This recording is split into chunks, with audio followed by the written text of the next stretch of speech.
أبي إسحاق قال حدثنا عبد الرحمن بن أبي بكرة قال أبو بكرة رضي الله عنه قال رسول الله صلى الله عليه وسلم لا تبيع الذهب بالذهب إلا سواء بسواء والفضة بالفضة إلا سواء بسواء وبيعوا الذهب بالفضة والفضة بالذهب كيف شئتم. باب بيع الدينار بالدينار نسأ. قال حدثنا علي بن عبد الله قال حدثنا الضحاك بن مخلد قال حدثنا ابن جريج قال أخبرني عمرو بن دينار أن أبا صالح الزيات أخبره أنه سمع أبا سعيد الخدري رضي الله عنه يقول الدينار بالدينار والدرهم بالدرهم، فقلت له فإن ابن عباس رضي الله عنه لا يقوله. فقال أبو سعيد سألته فقلت سمعته من النبي صلى الله عليه وسلم أو وجدته في كتاب الله؟ قال كل ذلك لا أقول وأنتم أعلم برسول الله صلى الله عليه وسلم مني، ولكنني أخبرني أسامة أن النبي صلى الله عليه وسلم قال لا ربا إلا في النسيئة. السلام عليكم ورحمة الله وبركاته. الحمد لله رب العالمين والصلاة والسلام على أشرف الأنبياء والمرسلين نبينا محمد صلى الله عليه وسلم وعلى آله وأصحابه أجمعين. أما بعد،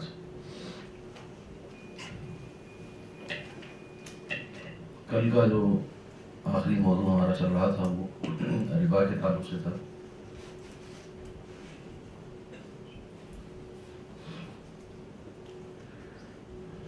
ربا کی کچھ تعریف آغاز میں ہم نے سمجھ لی تھی، ابتدا میں نے ذکر کر دیا تھا کہ ربا کیا ہوتا ہے، اور ربا کی جو اقسام ہیں، جو انواع ہیں، وہ بھی ہم نے شروع میں بیان ہو گئی ہیں. اور ربا الفضل اور ربا النسیہ پر ہماری بات چل رہی تھی. لیکن اس پر آگے بڑھنے سے پہلے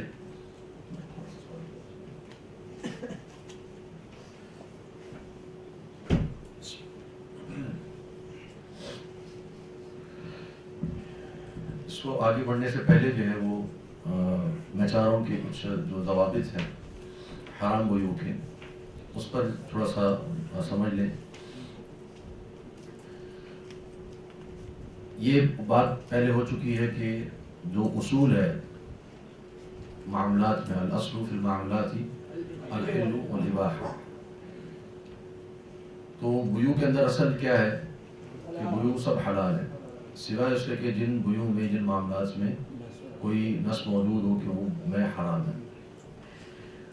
آپ تمام طلباء نے جو کتب حدیث پڑھتے ہیں تو اس میں آپ نے یہ دیکھا ہوگا، پڑھا ہوگا کہ اس کے اندر یہ ابواب ذکر کی جاتے ہیں کہ البیوع المنہی عنہا، یا باب ما نہی اللہ عنہ من البیوع. تو علماء جو ہیں وہ بیوع کے باب میں جو اصول بیان کرتے ہیں وہ یہ بیان نہیں کرتے کہ کون سی بیع جائز ہے، بلکہ وہ یہ بیان کرتے ہیں کہ کون سی بیع حرام ہے. ٹھیک ہے نا؟ تو جب وہ بیع بیان ہو جاتی ہے کہ یہ بیع حرام ہے، یہ بیع ناجائز ہے، تو اس بیع کے اوپر پھر ہم قیاس کرتے ہیں موجودہ بیع کو. ٹھیک ہے؟ اب وہ کیسے قیاس کیا جائے گا؟ وہ اس طرح قیاس کیا جائے گا جیسے کل بھی بات ہوئی کہ ایک علت ہم نکالتے ہیں، ایک سبب نکالتے ہیں کہ جی اس میں حرمت کی علت کیا ہے. اب جیسا کہ یہ حدیث ابھی آپ نے پڑھی بیع التمر بالتمر والی، ٹھیک ہے، الذهب بالذهب والی، اور کئی آپ نے بیوع پڑھی تھی کہ جس کے اندر پڑھی ہوں گی کتب حدیث کے اندر کہ جس میں نبی صلی اللہ علیہ وسلم نے کئی بیوع سمانا کیا، جیسے بیع حبل الحبلہ ہے، ٹھیک ہے، بیع الملامسہ ہے، اور منابدہ ہے. اس طرح کی بیوع ہیں، پڑھی ہیں آپ لوگوں نے ماشاءاللہ. تو ان بیوع کے اندر ان کی حرمت کی وجہ کیا ہے وہ علماء نے پہلے نکالی ہے، اور پھر اس میں جو وہ وجہ جو پائی جاتی ہے اس وجہ کو تلاش کیا جاتا ہے آج کی بیوع کے اندر، اور اس کے ذریعے سے ہم پھر آج کی بیوع کے اوپر حکم لگاتے ہیں کہ یہ بیع اس کے اندر چونکہ یہ علت پائی جا رہی ہے اس وجہ سے یہ حرام ہے. نبی صلی اللہ علیہ وسلم نے جن بیوع سے منع فرمایا ہے ان کی تعداد بعض علماء نے تقریباً 30 کے قریب ذکر کی ہے، اور بعض صالحین نے، بعض اہل علم نے، جیسا کہ شیخ الاسلام ابن تیمیہ نے اس کی جو صورتیں جمع کی ہیں تو صورتوں کو جمع کر کے اس کی تعداد تقریباً 60 تک لے گئے. یعنی ایک بیع ہے جس سے نبی صلی اللہ علیہ وسلم منع کیا، اور وہ اس بیع کی جو صورتیں ہیں وہ کئی بنتی ہیں. جیسے بیع الحصا ہے. بیع الحصا کیا ہے؟ یا بیع حبل الحبلہ ہے مثال کے طور پہ. حبل الحبلہ یعنی حمل کی بیع. ٹھیک ہے. اب اس کی 3 صورتیں بنتی ہیں. ایک صورت یہ بنتی ہے حبل الحبلہ کی کہ اونٹنی کے پیٹ میں جو بچہ ہے، جو اس کا جنین ہے، تو اس کی بیع، یعنی جو ابھی بچہ ابھی ہوا نہیں ہے اس کی بیع ہو رہی ہے. ایک یہ صورت ہے. ایک صورت یہ ہے کہ اس اونٹنی کا جو بچہ ہے اس سے جو بچہ ہوگا اس کی بیع، حبل الحبلہ. ٹھیک ہے. ایک صورت یہ ہے کہ بیع کسی اور چیز کی ہو رہی ہے، بیع کسی اور چیز کی ہو رہی ہے، لیکن اس بیع کے لیے، اس خرید و فروخت کے لیے جو ادائیگی کی مدت طے کی جا رہی ہے وہ طے کی جا رہی ہے حبل الحبلہ. یعنی جب اس اونٹنی کا بچہ ہوگا تو اس وقت ہم ادائیگی کریں گے. ٹھیک ہے. تو یہ 3 صورتیں ہو گئیں ایک ہی بیع کی، حبل الحبلہ کی. اس طریقے سے علماء نے جب ان صورتوں کو جمع کیا تو یہ تقریباً 60 کے قریب یہ صورتیں بنتی ہیں. ابن تیمیہ رحمہ اللہ نے ذکر فرمایا، اور بھی بہت سے علماء نے اس چیز کو ذکر کیا ہے کہ ان 60 بیوع میں یا 30 بیوع جو ہم نے جمع کی ہیں، اس کے اندر جو اسباب ہیں، جن اسباب کی بنیاد پر یہ بیوع حرام ہوتی ہیں، وہ 5 ہیں. ٹھیک ہے. اور وہ 5 اسباب جب ان کو جمع کیا جائے تو وہ جمع ہوتے ہیں 2 اسباب کے اندر. 2 اسباب. ایک ہے ظلم اور ایک ہے ربا. ربا بھی ظلم ہی ہے. تو اور یہ دونوں چیزیں، یعنی ظلم اور ربا، یہ دونوں چیزیں جمع ہو جاتی ہیں ایک چیز کے اندر، وہ ہے باطل. اور اللہ رب العالمین نے فرمایا کہ وَلَا تَأْكُلُوا أَمْوَالَكُمْ بَيْنَكُمْ بِالْبَاطِلِ. تو اس باطل کے اندر وہ ساری صورتیں موجود ہیں جس کے اندر یہ اسباب پائے جاتے ہیں. تو بنیادی طور پر 5 اسباب ہیں جو سمٹ کے آتے ہیں 2 اسباب میں، ظلم اور ربا میں، اور پھر یہ دونوں اسباب جمع ہو جاتے ہیں باطل کے اندر. ٹھیک ہے. تو 5 اسباب کون کون سے ہیں؟ وہ اصل ضوابط ہیں حرام بیوع کے. تو آپ نے جب بھی کسی بیع پر حکم لگانا ہو، ایک تو ہم نے وہ سب سے پہلے دیکھنا ہے کہ یہ بیع کی صورت کون سی ہے. وہ جو 9 اقسام ہم نے پڑھی ہیں ان 9 اقسام پر ہم نے اس کو دیکھنا ہے، پہلی بات. دوسری بات پھر کیا کرنا ہے ہم نے کہ ہم نے ان 5 اسباب کو تلاش کرنا ہے کہ یہ 5 اسباب اس بیع میں موجود ہیں. اگر موجود ہوں گے تو وہ بیع حرام ہے، اور اگر موجود نہیں ہوں گے تو وہ بیع کیا ہو جائے گی؟ حلال ہو جائے گی. ٹھیک ہے. تو 5 ضوابط کیا ہیں، 5 اسباب کیا ہیں؟ سب سے پہلا سبب ہے سود. ٹھیک ہے. تو سود یعنی ربا جس تجارت میں بھی ہوگا تو وہ تجارت حرام ہو جائے گی. دوسرا سبب ہے غرر. ٹھیک ہے. غرر. تو غرر ہم جو ہے وہ کس کو کہتے ہیں، انشاءاللہ آگے میں چل کے اس کو ذکر کروں گا کہ غرر کیا چیز ہوتی ہے. غرر کا معنی باہر لوگ کر دیتے ہیں دھوکہ دینا. دھوکہ، غرر کا معنی دھوکہ کیا جاتا ہے. یہ ترجمہ صحیح نہیں ہے غرر کا. ٹھیک ہے. غرر کا اگر آپ نے صحیح معنی کرنا ہو تو غرر کا معنی ہے جہالت، لا علمی. ٹھیک ہے. تیسری چیز ہے ضرر، یعنی نقصان پہنچانا کسی کو. ٹھیک ہے. نقصان پہنچانا. تو کسی کو اگر نقصان پہنچایا جائے گا بیع کے اندر، چاہے وہ بائع کو نقصان ہو یا مشتری کو، تو وہ اس کے اندر شامل ہو جائے گا. چوتھی چیز ہے حرام مبیع، یعنی وہ چیز ہی حرام ہو. یہ اس کے اندر آگے جو ہم نے شرط پڑھی تھی کہ ٹھیک ہے نا، کہ مبیع جو ہے وہ حلال ہونا چاہیے، اس کا انتفاع اس سے مباح ہونا چاہیے. پانچویں جو ہے وہ دیگر سے میری مراد یہ ہے کہ وہ منضبط چیزیں نہیں ہیں، وہ خاص چیزیں ہیں. جیسے مثال کے طور پہ مسجد میں بیع کرنا. ٹھیک ہے نا. اب مسجد کے اندر بیع کرنا کیا ہو جائے گا؟ جائز نہیں ہے. ٹھیک ہے. اور بیع بھی حرام ہو جائے گی، باطل ہو جائے گی. اسی طرح جمعے کی اذان کے بعد، اور اہل علم نے تو اس کو ذکر کیا ہے، امام بخاری رحمہ اللہ کا بھی یہ موقف ہے، اور خاص طور سے پہلا باب نے پڑھا کہ فَإِذَا قُضِيَتِ الصَّلَاةُ فَانتَشِرُوا فِي الْأَرْضِ. تو اس کے اندر علماء نے ذکر کیا ہے کہ امام بخاری کا بھی یہ موقف ہے کہ صرف جمعے کی اذان نہیں بلکہ جو بھی فرض نماز ہے اس کی اذان کے بعد تجارت جو ہے وہ جائز نہیں ہے. ٹھیک ہے نا. بیع، خرید و فروخت جائز نہیں ہے. تو کچھ مخصوص حالات ہیں، اس لیے میں نے اس کو دیگر کے طور پہ لکھ دیا ہے. ٹھیک ہے. ان مخصوص حالات پر کسی اور چیز کو قیاس نہیں کیا جا سکتا. ٹھیک ہے. اس وجہ سے ہم اس کو دیگر کے اعتبار سے اس کو لکھ دیتے ہیں. تو جو جن پر قیاس کیا جا سکتا ہے وہ یہ 4 اسباب ہیں: سود، غرر، ضرر اور حرام ہو گیا. ٹھیک ہے. تو ہم ان چیزوں کو تلاش کریں گے کہ یہ چیز تو نہیں بے کے اندر موجود، اگر موجود ہوگی تو وہ بے کیا ہو جائے گی، حرام ہو جائے گی، ورنہ جائز. ٹھیک ہے. اچھا آپ نے اصول فقہ کے اندر پڑھا ہوگا، ایک ہے احکام تکلیفیہ اور ایک ہے احکام وضعیہ. ٹھیک ہے. احکام تکلیفیہ میں کیا آتا ہے کہ حرام، ٹھیک ہے نا، واجب، مکروہ، مستحب، مباح، یہ سب چیزیں کس میں آتی ہیں؟ تکلیفیہ میں. وضعیہ میں کیا آتا ہے؟ معنی صحت اور فساد. ٹھیک ہے. تو حکم تکلیفی اور چیز ہوتی ہے، حکم وضعی اور چیز ہوتی ہے. ایک چیز حرام ہے لیکن اگر ہو گئی تو واقع ہوگی کہ نہیں ہوگی، یہ بحث ہوتی کہ نہیں ہوتی. مثال کے طور پہ طلاق کے باب میں ہم پڑھتے ہیں کہ جی حیض کے دوران طلاق دینا حرام ہے، ایسا ہی ہے، لیکن اگر دے دی تو نہیں ہوگی، اس میں اختلاف ہے علم کا. ٹھیک ہے. جمہور علم کی رائے یہ ہے کہ واقع ہو جائے گی. ابن تیمیہ رحمہ اللہ کا، ابن قیم رحمہ اللہ کا موقف ہے کہ واقع نہیں ہوگی. اسی طرح اور بعض ائمہ کے بھی یہ موقف ہے. ٹھیک ہے. تو اب جمہور علم کا موقف کیا ہے، اور امام بخاری کا بھی یہ موقف ہے کہ واقع ہو جائے گی. امام ابو داؤد رحمہ اللہ کا بھی یہ موقف ہے، امام احمد کا بھی یہ موقف ہے، محدثین کی بڑی جماعت کا یہ موقف ہے. اب ہے حرام، یعنی حیض کے دوران طلاق دینا حرام ہے، لیکن اگر دے دی تو واقع ہو جائے گی. اسی طریقے سے بیع کا معاملہ ہے. بعض بیوع ایسی ہیں کہ جو حرام ہیں لیکن اگر وہ ہو جائیں تو واقع ہو جاتی ہیں. تو ہم نے یہاں پہ حکم تکلیفی تو پڑھ لیا کہ اگر سود ہوگا تو حرام ہو جائے گا، غرر ہوگا تو حرام ہو جائے گا، ضرر ہوگا تو حرام ہو جائے گا، حرام ابھی ہوگا تو وہ بیع بھی حرام ہو جائے گی. لیکن ہم اس کی تفصیلات میں جائیں گے تو پھر ہم یہ پڑھیں گے کہ اگر یہ بیع ہو جائے تو منعقد ہوتی ہے کہ نہیں ہوتی. ٹھیک ہے. وہ ہم پڑھیں گے. صحیح ہے. وہ آگے چل کے حکم وضعی آئے گا. تو آپ کے ذہن میں یہ نہ ہو کہ حکم، یعنی کیونکہ آپ کے پاس جب کوئی فتویٰ لینے آئے گا بندہ، اس کا آپ، ایک ہوتا ہے فتویٰ معاملہ کرنے سے پہلے دینا اور ایک ہوتا ہے فتویٰ معاملے کے بعد بتانا. ٹھیک ہے. تو اب آپ یہ تو بتا دیں، اگر معاملے سے پہلے آیا کہ جی میں یہ کرنے جا رہا ہوں تو آپ کیا کہیں گے؟ حرام ہے، آپ نہیں کر سکتے. ایک آدمی آیا کہ میں کر چکا ہوں، اب میں کیا کروں؟ اب آپ اس کو اور حکم وضعی کے اعتبار سے اس کو فتویٰ بتائیں گے آپ. ٹھیک ہے. تو لہٰذا فتویٰ جو ہے وہ مستفتی کے احوال کے مطابق دیا جاتا ہے. صحیح. تو اس لیے ہمیں دونوں حکم معلوم ہونے چاہیے کہ حکم تکلیفی کیا ہے اور حکم وضعی کیا ہے. صحیح.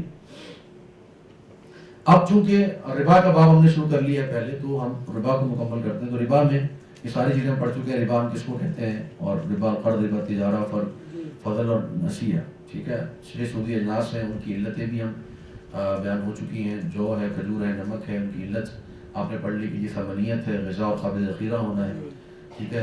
ثمنیت کے اندر سونا چاندی ہے، اور اس کے اوپر جب آپ قیاس کرتے ہیں تو جتنی کرنسی ہیں سب اس کے اندر آ جاتی ہیں. غذا اور قابل ذخیرہ ہونے میں 4 اجناس ہیں، گندم ہے، جو ہے، کھجور ہے، نمک ہے. اور اس پر جب آپ قیاس کرتے ہیں تو جتنی بھی غذا قابل ذخیرہ والی اجناس ہیں وہ سب اس کے اندر شامل ہو جاتی ہیں. تو جو غذا نہ ہو وہ بھی شامل نہیں ہوگی، جو قابل غذا ہے لیکن قابل ذخیرہ نہیں ہے تو وہ بھی شامل ہو جائے گی. ٹھیک ہے. پھر ہم نے پڑھا ربا الفضل کو. ربا الفضل کے اندر یہ تھا کہ جی میں نے آپ کو بتایا ربا الفضل کیا ہے کہ ایک ہی چیز کا تبادلہ کرتے وقت کمی یا اضافہ کرنا ہے. اس کے اندر 3 چیزیں میں نے آپ کو بتائی تھی. پہلی چیز کیا تھی؟ سودی اجناس. دوسری چیز ایک ہی جنس. تیسری چیز کمی یا اضافہ. ٹھیک ہے.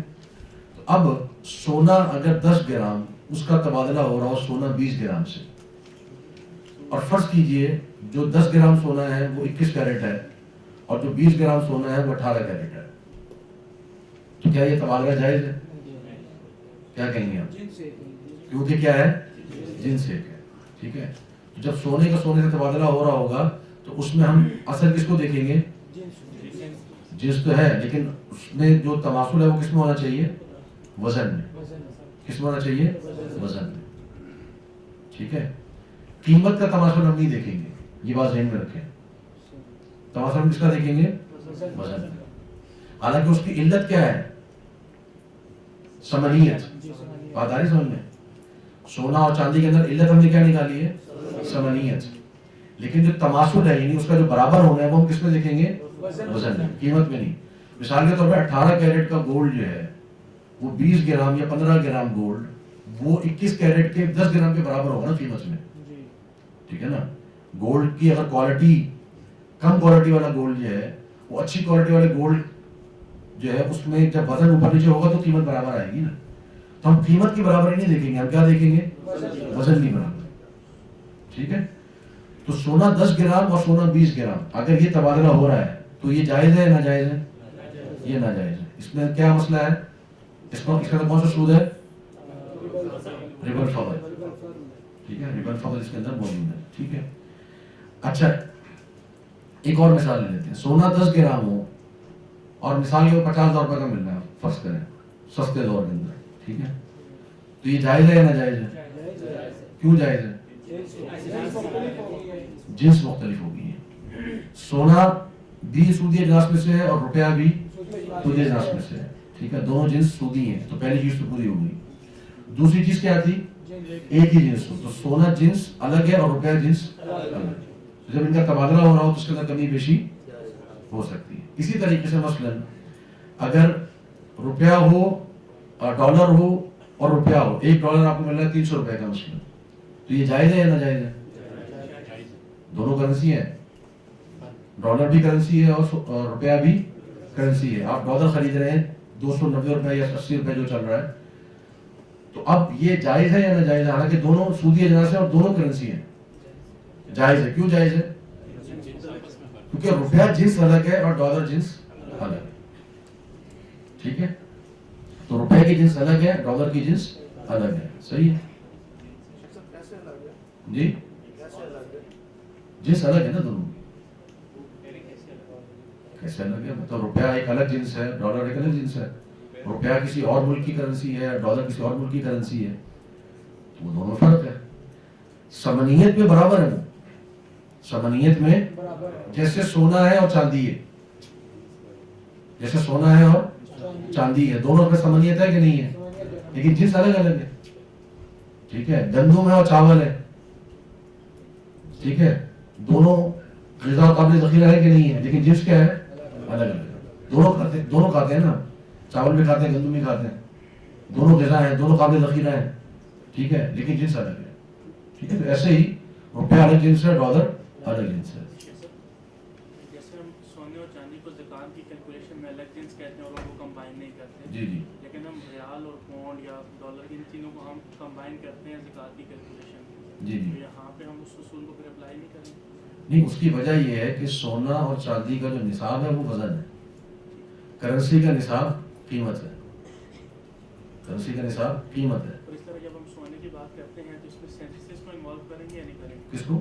جیسے پرانا بنا ہوا سونے کا جی سیٹ جی. ہے, جب ہم اس کو دے کے نیا بنا ہوا دیتے ہیں تو بیچ میں سینسس انوالو ہو جاتے ہیں. ٹھیک ہے. تو اس کو پھر ہم انوالو کریں گے یا نہیں کریں گے شرعی طور پر؟ نہیں, آپ نبی صلی اللہ علیہ وسلم نے حدیث میں آتا ہے کہ غزوہ خیبر میں ایک ہار ملا. ٹھیک ہے. تو وہ ہار جو ہے وہ دینار کے بدلے بیچا جا رہا تھا.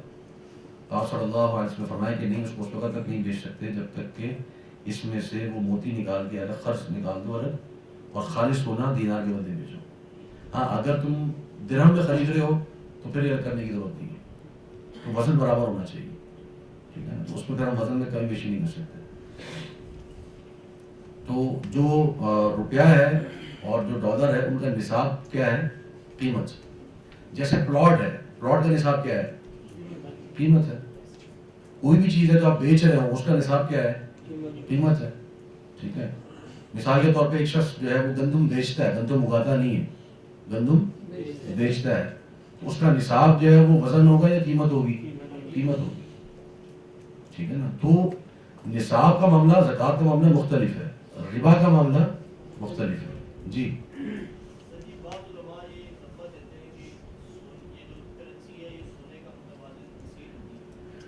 کرنسی کے حوالے سے انشاءاللہ بات میں آگے کرتا ہوں, جب ہم بینک کی بات کریں گے تو اس میں انشاءاللہ میں تفصیل ذکر کرتا ہوں اس کو. ٹھیک ہے جی. تو یہ معاملہ ہمارا جائز ہو گیا. سونا 10 گرام اگر روپے میں جتنے بھی روپے آپ لے رہے ہو. اب آ جائے ربا نسیہ کی طرف. ربا نسیہ کیا ہے؟ سودی اجناس کا تبادلہ کرتے وقت ادھار کر لینا جب جنس یا علت ایک ہو. ٹھیک ہے. اگر جنس ایک ہوگی پھر تو بات ہی ختم ہوگی, پھر تو ہے ہی ہے اس کے اندر ربا. لیکن جنس تبدیل ہوگی اگر, تو بھی معاملہ ختم نہیں ہوتا, پھر ہمیں مزید تلاش کرنا ہے کہ علت تو ایک نہیں ہے اس کے اندر. ٹھیک ہے. اب مثال کے طور پہ, اب اس کو مثال سے سمجھتے ہیں, سونے کے بدلے جتنا بھی دیا جا رہا ہو 1 مہینے کے بعد، یعنی ابھی آپ سونا دے رہے ہیں اور آپ 1 مہینے کے بعد گولڈ لینا ہے، ٹھیک ہے، یہ جائز ہے ناجائز ہے؟ ہاں ناجائز ہے، ٹھیک ہے۔ یہ کب ناجائز ہوگا؟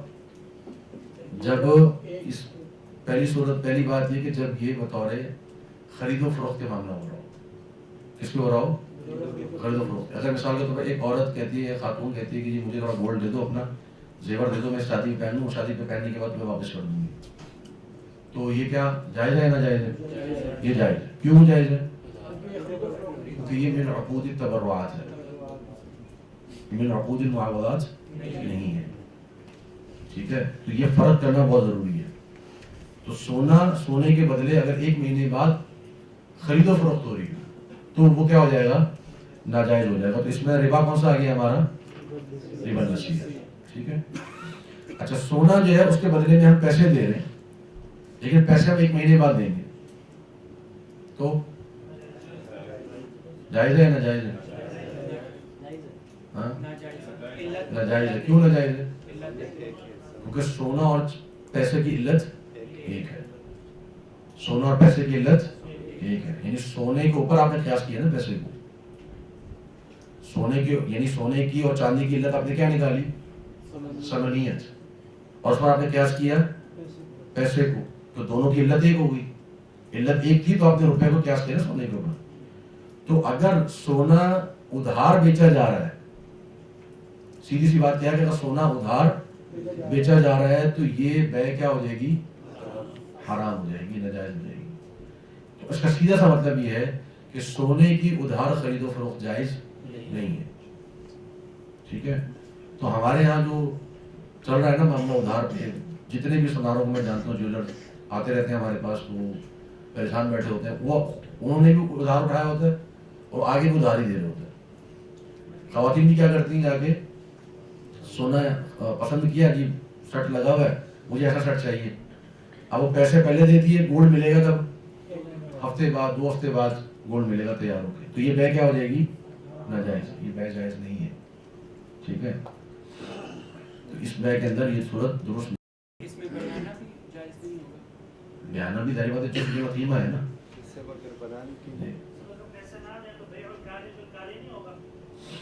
بیع الکالی بالکالی جب ہوگا کہ جب وہ ایک دوسرے کے اوپر لازم کر دیں کہ آپ نے یہ لینا ہی لینا ہے۔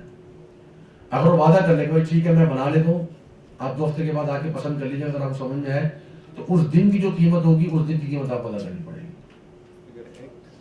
اگر قیمت پہلے طے کر لی اس نے، اگر قیمت اس نے پہلے طے کر لی کہ بھائی یہ 1 تولے کا گولڈ ہے، اس کی قیمت بننی 4 لاکھ روپے، ٹھیک ہے، تو میں اب 2 ہفتے کے بعد آ کے یہ آپ سے گولڈ اٹھا لوں گا اور 4 لاکھ روپے آپ کو دے دوں گا، ٹھیک ہے۔ اب یہ کیا ہو گیا ہے؟ کالی بالکالی ہو گیا۔ لیکن اگر وہ قیمت اس دن طے کرے جس دن جا کے خرید رہا ہو، تو پھر ایک بیع الکالی بالکالی نہیں ہوگا، یہ وعدہ ہوگا، ٹھیک ہے۔ اور اس وعدے میں طرفین کو اختیار ہے، یہ 2 ہفتے بعد نہ جائے بولے جی مجھے نہیں چاہیے، بولنے پر پیسے نہیں ہے، 2 ہفتے بعد گوڑ کہہ دیجیے میں نے بنایا نہیں تھا، میں نے کسی اور کو دے دیا، تو اختیار ہونا چاہیے دونوں کے پاس، اور قیمت اس دن کی طے کرے گا جس دن جا کے وہ خریدے گا، صحیح ہے۔ کر ہی نہیں سکتے سونے، اگر ایجاب قبول ہو جائے کہیں اور اس کے بعد جی ایجاب قبول ہو جائے بیع کا، جی، اور اس کے بعد پھر بنانے کے لیے اس کے پاس رکھا ہے، ایجاب و قبول کافی نہیں ہے نا، تقابض شرط ہے، تقابض ہو جائے اور اس کے بعد بنانے کے لیے اس کے پاس رکھے، تو کیا اس پہلے وہ پیسے دے کے گولڈ لے لے، اس سے گولڈ لے لیا اس نے اپنے قبضے میں کر لیا، اب وہ اس کو بنانے کے لیے دے دے، کوئی حرج نہیں ہے، ٹھیک ہے۔ تو ربا النسیہ کے اندر اور ربا الفضل کے اندر ایک ایک اصول ہے جو اپنے پاس لکھ لیں، ٹھیک ہے۔ ربا الفضل کا اصول کیا ہے، اس کے اندر اصول کیا ہے کہ اس کے اندر جو ہے وہ تماثل کا علم ہونا ضروری ہے۔ کیا ہونا چاہیے؟ تماثل کا علم، العلم بالتماثل، تماثل کا مطلب کیا ہے؟ مثل ہونا، برابر ہونا، ٹھیک ہے نا۔ اگر تماثل کا علم نہیں ہے، اگر تماثل کا علم نہیں ہے، ٹھیک ہے، تو اس کے لیے اصول علماء نے یہ لکھا ہے کہ الجہل بالتماثل، الجہل بالتماثل العلم بالتفاضل، اس کو لکھے الجہل بالتماثل العلم بالتفاضل. کیا معنی ہے اس کا؟ اس کا معنی یہ کہ اگر آپ کو مثلیت کا علم نہیں ہے، یعنی آپ کو پتہ نہیں کہ دونوں برابر ہیں کہ نہیں ہیں، تو آپ یقین کر لیں کہ دونوں میں کمی بیشی موجود ہے. ٹھیک ہے، دونوں میں کیا ہے؟ کمی بیشی موجود ہے. صحیح ہے. اس کی مثال آپ نے پڑھی ہوگی، جنہوں نے کتب احادیث کے اندر احادیث البیوع پڑھی ہیں انہوں نے پڑھی ہوگی کہ اس کی مثال بیع المزابنہ ہے. بیع المزابنہ نام سنا ہم لوگوں نے؟ ٹھیک ہے، جو طلبہ ہیں جو حدیث کو پڑھتے ہیں. بیع المزابنہ میں کیا ہوتا ہے؟ بیع المزابنہ میں یہ ہوتا ہے کہ ایک شخص، اس کی کھجور لگی ہوئی ہے درخت کے اوپر، وہ اپنی کھجور کے لگی ہوئی درخت جو ہے وہ پچھلے سال کی جو کھجور موجود تھی اس کے بدلے میں بیع کر رہا ہوتا ہے. ٹھیک ہے، تو اس کو بیع کرنے کے لیے اس کھجور پہ، اس درخت پہ جو کھجور لگی ہوئی ہے اس کا اندازہ کیا جاتا ہے. اس کو خرص کہتے ہیں، اور خرص التمر. ٹھیک ہے، تو اس کا اندازہ لگا کے بیچا جاتا ہے. اچھا بھائی یہ مثال کے طور پہ ہوگی 50 کلو، چلو تو آپ 50 کلو پڑی ہوئی ہے، ٹھیک ہے ہم دونوں بیع کر لیتے ہیں. ٹھیک ہے، نبی صلی اللہ علیہ وسلم نے اس سے منع کر دیا. کیوں منع کر دیا؟ کیونکہ زمین پر پڑی ہوئی جو کھجور ہے اس کا تو تولا جانا ممکن ہے، لیکن جو کھجور درخت پہ لگی ہوئی اس کا تولا جانا ممکن نہیں ہے. اندازہ لگا سکتے ہیں آپ. تو اندازہ جو ہے وہ علم نہیں ہے، اندازہ علم نہیں ہے، ظن ہے. تو ظن جو ہے وہ علم نہیں ہے. تو جب علم نہیں ہے تو یہاں پر کیا آ گیا؟ جہل. الجہل بالتماثل العلم بالتفاضل. تو آپ یقین کر لیں کہ جو کھجور درخت پہ لگی ہوئی ہے وہ کھجور اور یہ کھجور اس میں یقیناً فرق ہوگا. اس لیے نبی صلی اللہ علیہ وسلم نے بیع المزابنہ سے منع فرمایا. چاہے کوئی بہت ہی زبردست اندازہ لگانے والا آدمی کیوں نہ ہو، وہ جتنا بہترین اندازہ لگا لے، جب تک اس کھجور کو تولا نہیں جائے گا اس کو بیچا نہیں جائے گا کھجور کے بدلے. ہاں پیسوں کے بدلے بیچ سکتے ہیں. ٹھیک ہے نا، یعنی جو کھجور درخت پہ لگی ہوئی ہے، ٹھیک ہے نا، تو وہ آ کے اندازہ لگائے پیسوں کے بدلے بیچ دے، کوئی حرج نہیں. لیکن اگر کھجور کے بدلے بیچنا ہوگا تو جائز نہیں ہوگا. ٹھیک ہے، تو یہ بیع مزابنہ ہے. تو ایک اصول کیا ہو گیا ربا الفضل کے تعلق سے؟ کیا؟ العلم بالتماثل ہونا ضروری ہے، اور اگر نہیں ہوگا تو الجہل بالتماثل علم بالتفاضل. ٹھیک ہے، یہ اصول آ گیا. ٹھیک. ربا النسیہ میں اصول کیا ہے کہ تقابض فی المجلس، التقابض فی المجلس، کہ مجلس میں تقابض ہونا شرط ہے. مجلس میں تقابض اگر نہیں ہوگا تو وہ نسیہ بن جائے گی. کیا معنی ہے اس کا؟ یعنی مثال کے طور پہ میں ایک ایکسچینج پر گیا، جو کرنسی ایکسچینج والا اس کے پاس میں گیا، اس کو میں نے روپے دیے، میں نے کہا کہ مجھے ڈالر چاہیے. ٹھیک ہے، تو اس نے کہا کہ جی ٹھیک ہے آپ کے روپے آ گئے ہمارے پاس، آپ 1 گھنٹے کے بعد آ کے ڈالر لے جائیے گا. میں نے کہا میں 1 گھنٹہ کہاں جاؤں؟ کہتے جی ٹھیک ہے آپ یہیں بیٹھ جائیں. اب میں وہاں بیٹھا ہوں، جب میں کہیں چلا گیا 1 گھنٹے کے لیے، وہ مجلس ختم ہوگی، مجلس ختم ہوگی. تو وہ 1 گھنٹے کا بھی جو انتظار ہے یہ بھی شریعت نے جائز قرار نہیں دیا. اس کی بھی حدیث موجود ہے صحیح مسلم کے اندر اور دیگر کتب حدیث میں، صحیح بخاری میں بھی ہے. ایک صحابی اور 2 صحابی بیع کر رہے تھے. ایک صحابی انہوں نے کہا کہ بھئی یہ کون دینار لے کے مجھے درہم دے گا؟ ٹھیک ہے، تو دوسرے صحابی نے کہا کہ ٹھیک ہے آپ دینار مجھے دے دیں، تو میرا غلام ہے وہ آ رہا ہے درہم لے کے، تو میں آپ کو درہم آپ کے حوالے کر دوں گا. تو جناب عمر بیٹھے ہوئے تھے، تو انہوں نے جو دینار رکھے ہوئے تھے اس پہ چھڑی ماری اور کہا کہ یہ دینار اس کو واپس کرو، جب تمہارا غلام درہم لے کر آ جائے پھر بیع کر لینا. ٹھیک ہے، کیوں؟ کوئی تقابض فی المجلس کیا ہے؟ شرط ہے. تو جیسے ہی میں پیسے دوں اسی وقت اسی مجلس میں مجھے ڈالر لینے ہیں، جیسے ہی میں پیسے دوں اسی مجلس میں اسی وقت مجھے گولڈ لینا ہے.